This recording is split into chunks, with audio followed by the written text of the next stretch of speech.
So one last idea to throw at you here.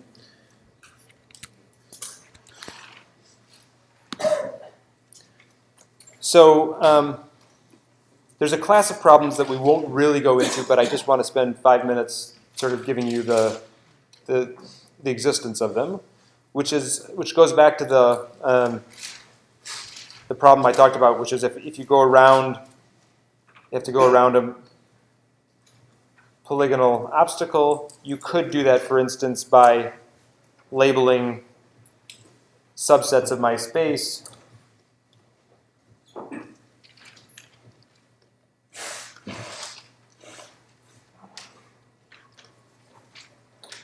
and somehow locking in that x1 through xk is in S1, xk to xn is in S2, and you could generalize that obviously for more obstacles. But you're left with this sort of pain point, which is I have to pick k, right? Now you could imagine if solving QPs is as fast as I say, right? Then why not just try, I'll set k to be 1, I'll solve it, I'll set k to be 2, I'll solve it, I'll set k to be 3, I'll solve it, and I'll just pick the best solution when all is said and done. And you could do that, but if your number of faces gets really large, and maybe I've got multiple obstacles here, each of which should contribute exactly one set of constraints, right? Then that's going to get hard.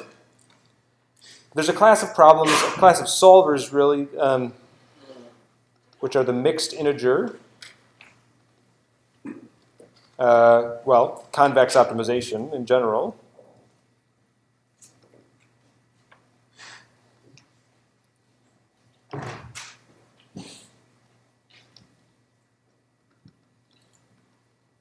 And the one that would extend naturally from our discussion here would be MIQP, mixed integer quadratic programs. And from a problem formulation perspective, you could think of it as doing almost exactly that, is trying every possible. If I say I have another integer variable that tells me either when I transition or labels at every state which of these sets are active, that would be a different way to write it down, perfectly the probably preferable one to write down, then I can basically ask these solvers to check every possible integer value and find the minimum over the quadratic programs. And the trick is that the solvers are smart about, they don't have to check every possible integer value because they use techniques like branch and bound.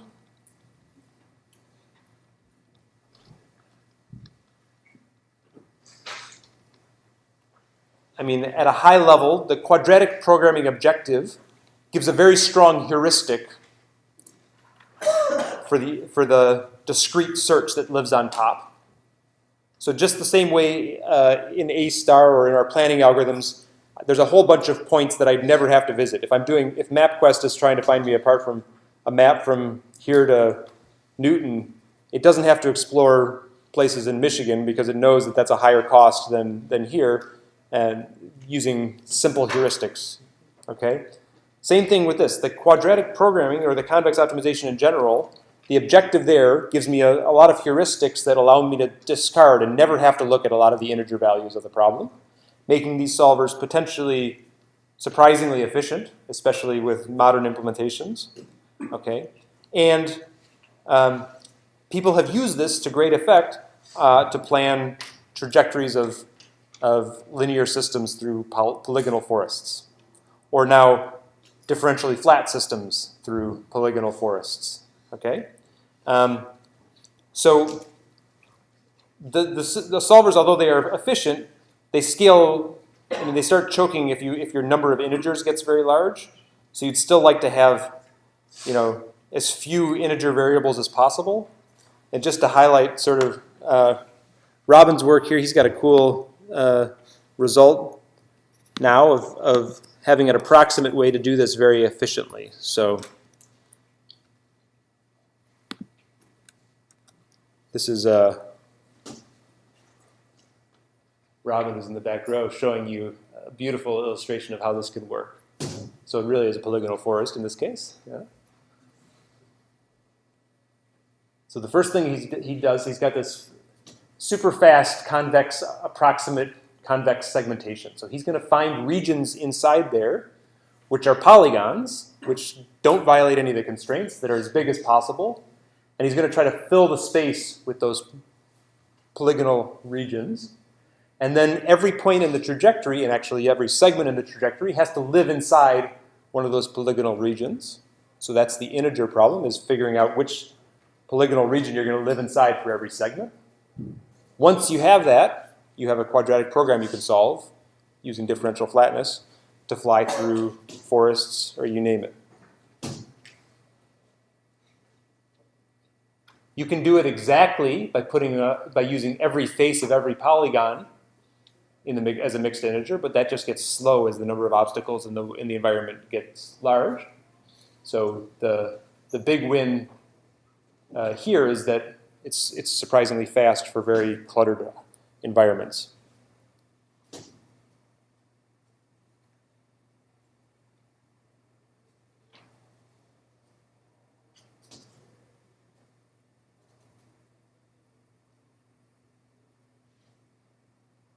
So watch out, quadrotor's coming to an office environment near you.